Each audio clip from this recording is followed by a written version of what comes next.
We like to believe that the FIFA World Cup is the ultimate test of human merit. 11 men against 11 men, battling on a green field where only talent, strategy, and sweat determined the victor. We call it fair play. But behind the closed doors of luxury hotels, inside the smoke-filled rooms of military dictators, and within the Swiss bank accounts of corrupt officials, the script has already been written, before the referee even blows the first whistle.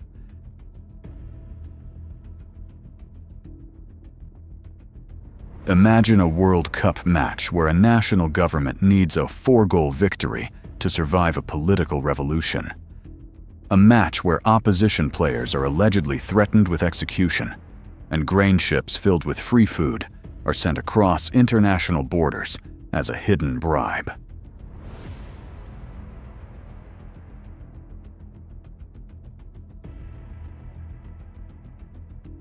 Welcome back to Mr SheSha. Today, we are opening the most dangerous file in sports history, the Fixed Match Conspiracies. We are bypassing the official trophy lifters and diving straight into the dark underworld where matches were not won, they were bought. From military enforced operations in South America to the corporate corruption that rigged entire tournaments in Asia. Is the World Cup truly a sport? Or is it the world's most expensive illusion? Let's trace the money. To understand how deep a match-fixing conspiracy can go, we have to travel back to 1978. Argentina was hosting the World Cup. But this wasn't the vibrant, joyful Argentina we know today. The country was ruled by a brutal, blood-drenched military junta led by General Jorge Videla. His regime was notorious for kidnapping, torturing, and murdering thousands of political dissidents. For Videla, winning this World Cup wasn't about sports. It was a matter of state survival, a distraction to clean his bloody image on the global stage.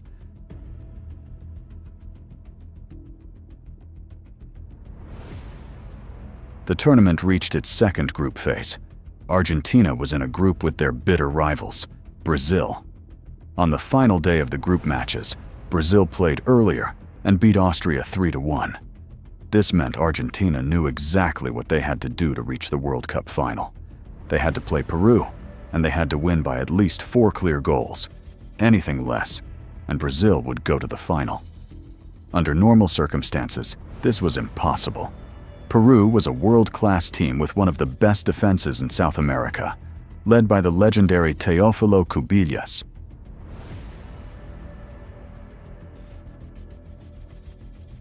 What happened behind the scenes before that match remains one of the darkest conspiracies ever investigated.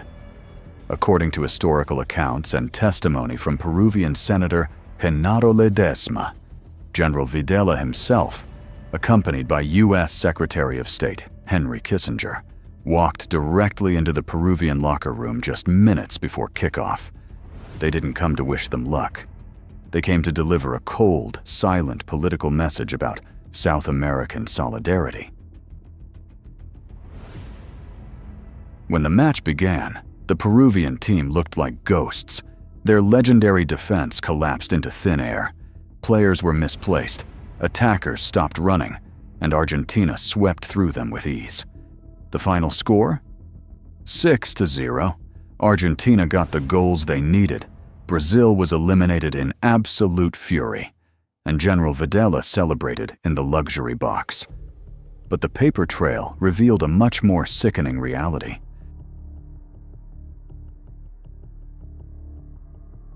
Years later, investigations uncovered that immediately after the World Cup, the Argentinian government unfroze a massive multi-million-dollar credit line to Peru. Not only that, but Argentina shipped 35,000 tons of grain directly to Peru for free. Most horrifyingly of all, it was alleged that Peru agreed to lose the match in exchange for Argentina, taking in dozens of Peruvian political prisoners to be quietly disappeared by Videla's death squads. A World Cup match fixing, which was done not just for money, it was done in exchange for human lives and blood. If 1978 was a conspiracy enforced by military rifles, then the 2002 World Cup in South Korea was a masterclass in corporate and refereeing corruption. The host nation, South Korea, made a fairy tale run to the semifinals, becoming the first Asian nation to do so. The global media loved the underdog story, but if you talk to any football fan in Italy or Spain, they won't call it a fairy tale. They will call it a highly organized heist. The round of 16, South Korea versus Italy. Italy had one of the greatest squads in football history: Totti, Del Piero, Maldini, Buffon.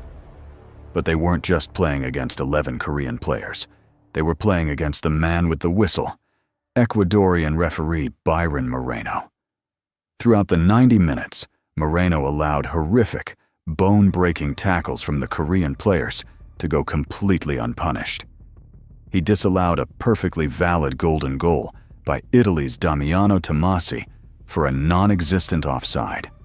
And then, the ultimate insult, he gave Italian superstar Francesco Totti a second yellow card for diving when he was clearly tripped inside the box. Italy was systematically executed on live TV.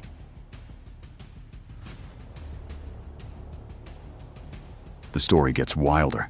Years later, that exact referee, Byron Moreno, was arrested at JFK Airport in New York with 6 kilograms of pure heroin strapped to his body.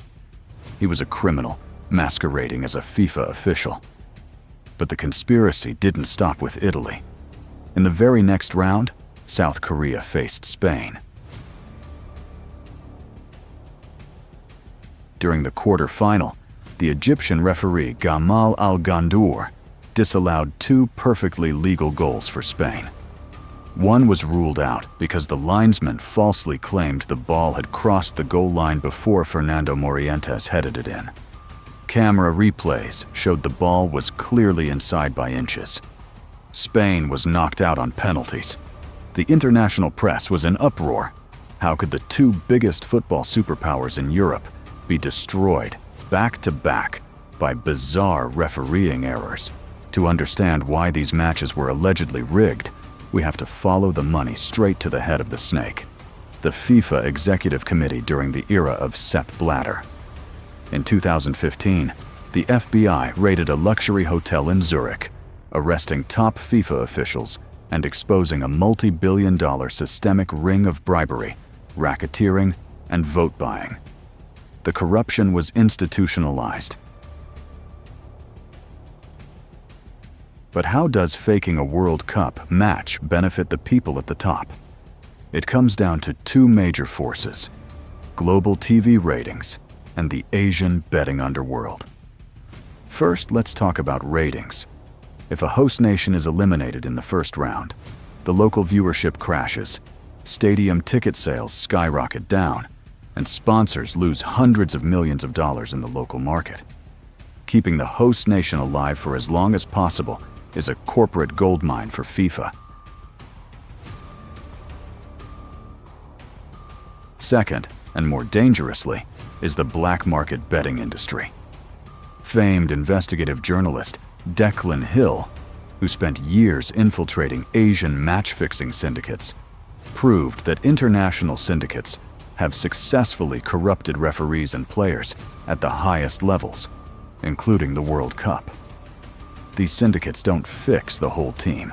They only need to buy one person, the referee or a single key defender. By paying a referee $50,000, a syndicate can secure a match result that wins them $50 million on the underground Asian betting markets, where tracing the money is practically impossible. Football is a sport that holds a mirror to humanity. It gives us moments of pure magic that make us cry, scream, and hug strangers. But we must never forget that beneath the beautiful green grass, beneath the blinding lights of the stadium, lies a massive, multi-billion-dollar corporate empire. And wherever there is that much money and power, there will always be someone holding the strings.